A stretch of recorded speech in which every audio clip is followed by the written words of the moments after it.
Turning to developing news on the other big story, congressional Democrats pushing an emergency investigation. This is into Attorney General Bill Barr.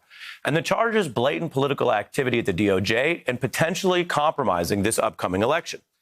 This is not a drill.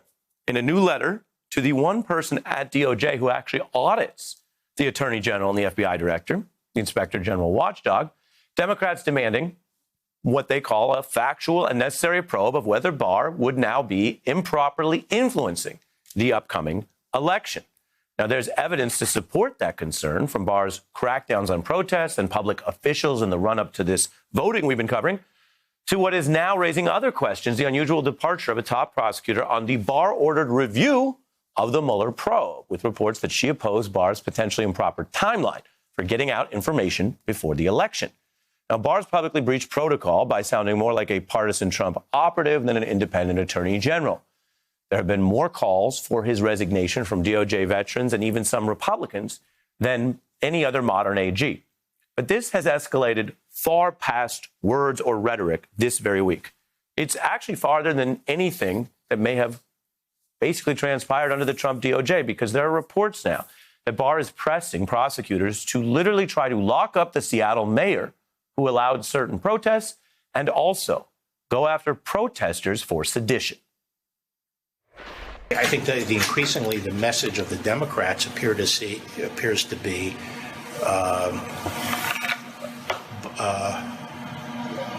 Biden or no peace. The only way this is going to stop is if you put Biden by the mob, and we're approaching that.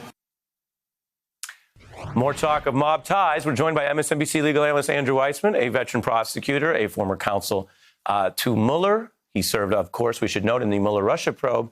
And if I'm not mistaken, you've taken on the mob in your own prosecution. So plenty to get into, sir. But let's start with your assessment of it, what Attorney General Barr is doing, and is he, from the public evidence, over the line?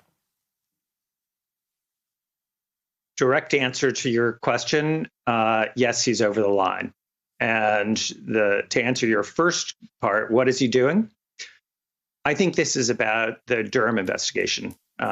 We don't yet know what rabbit Attorney General Barr is trying to pull out in October.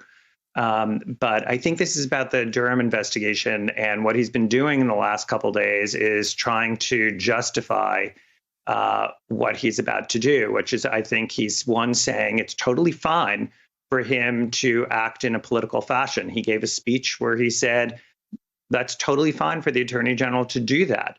He's only limited by not doing something based on race or religion. Shocking speech to say that. And the second part is to say, ignore Nora Dennehy, the number 2 in the Durham investigation. Ignore the people and the career people who are resigning, because he says, hey, it's all about me. I have the power to do whatever I want. Ignore what career people do. And that also is very dangerous. Let's get into that, because some of this becomes sort of DC jargony. No shade. But when we say career people, right, this is like we're talking about the people who aren't Trump politicos, the people who do these jobs often without a lot of public reward or attention. They take public service salaries and they try to call it like they see it. And you've worked with these individuals. And a lot of them are FBI agents. We don't know all their names, right? A lot of them are line prosecutors. And you're saying even before a new big clash, people should be skeptical of what the Attorney General is now doing, which is laying the groundwork to say, even if those people, or a majority of them, or ones who are also happen to be conservatives or Republicans, if they criticize what he might do in the coming weeks before the election, he's already impugning them. Exactly. This is, as a trial lawyer, this is something called you pull the teeth on your adversary's arguments. And so it has less bite and less force. But here to say ignore what career apolitical people doing their job really gets the issue wrong. No one's saying that Bill Barr doesn't have the power to make decisions and to overrule career people. It's not the power, it's his exercising of the power in a way that is political. It's deciding that you are going to take favorable positions with respect to Roger Stone, favorable positions with respect to Michael Flynn. And if the reporting is correct, you're going to seek to have an investigation of a sitting mayor of a major city. Those so let's are, get into when you that. say, is that over the line? Way over the line. Well, let's get into it. I'm glad you put it like that, because you're talking about whether he is wrong in how he overrules. And viewers of The Beat know we try to be as factual and fair as possible. That's why we have a lot of Trump officials on, so people can make sure to hear what they say. When you were a Mueller prosecutor, we had some of your witnesses on from Michael. I remember that. From Michael Caputo, who's been back in the news because of controversial statements inside the Trump administration, to Jerome Corsi. We didn't have them on because we were saying everything they said was right or true, but we try to be fair as I could try to be. What AG Barr has been doing this week is A, complete load of crap full of lies, and B, really dangerous to the next 6 weeks as a country that we have to go through. And I say that as context for the response from the DOJ about whether or not he's trying to lock up Democratic mayors, which you just brought up. Now, here's the pushback. This was so bad, they're denying it. The New York Times had multiple sources saying he was plotting about that. Here's what the U.S. Attorney in Seattle says, quote, "At no time has anyone at the department communicated to me that Seattle Mayor Jenny Durkan is, was, or should be the subject of a criminal investigation or be charged with any federal crime related to those Capitol Hill protests. As U.S. Attorney, I would be aware of such an investigation."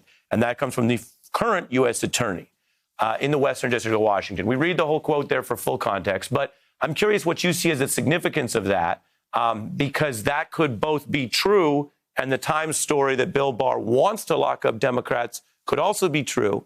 You've been so close to these matters. Your view? So I don't know the inside story there, but they easily could both be true. I hope and pray that what you're hearing from the sitting U.S. attorney is true, because it is so beyond the pale to think that an attorney general of the United States would be, based on this record, be suggesting a criminal investigation into an opponent.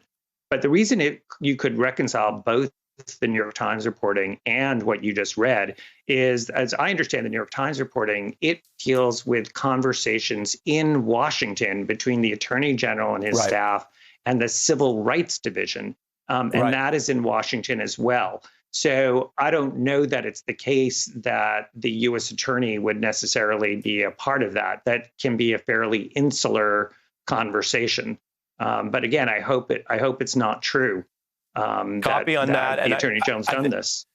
Right. I think you, being the lawyer you are speaking about the evidentiary path, that we've now got a denial from a certain part of the building. You know, Attorney General Barr should speak on this. He, in a functioning democracy, should speak on it under oath. The last thing I have to ask you is, of course, in a different angle. We've discussed the documented problems with this re-review of the Mueller probe. But again, for viewers to understand, you're also one of the prosecutors in it. And there were reports, public accounts about the handling of phones, including potentially yours. I want to give you a chance to respond to those who are saying that somehow there's issues or potential impropriety with that evidence.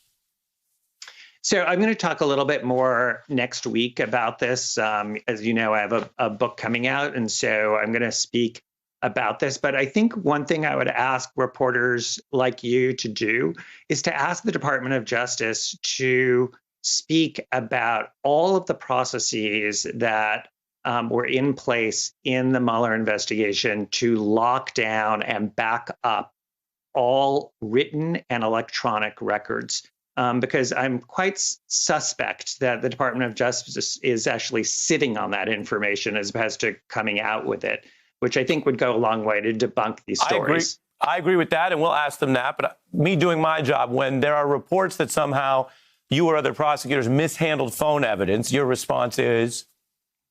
Well, I know I didn't, and I'm confident that my colleagues didn't either. Okay.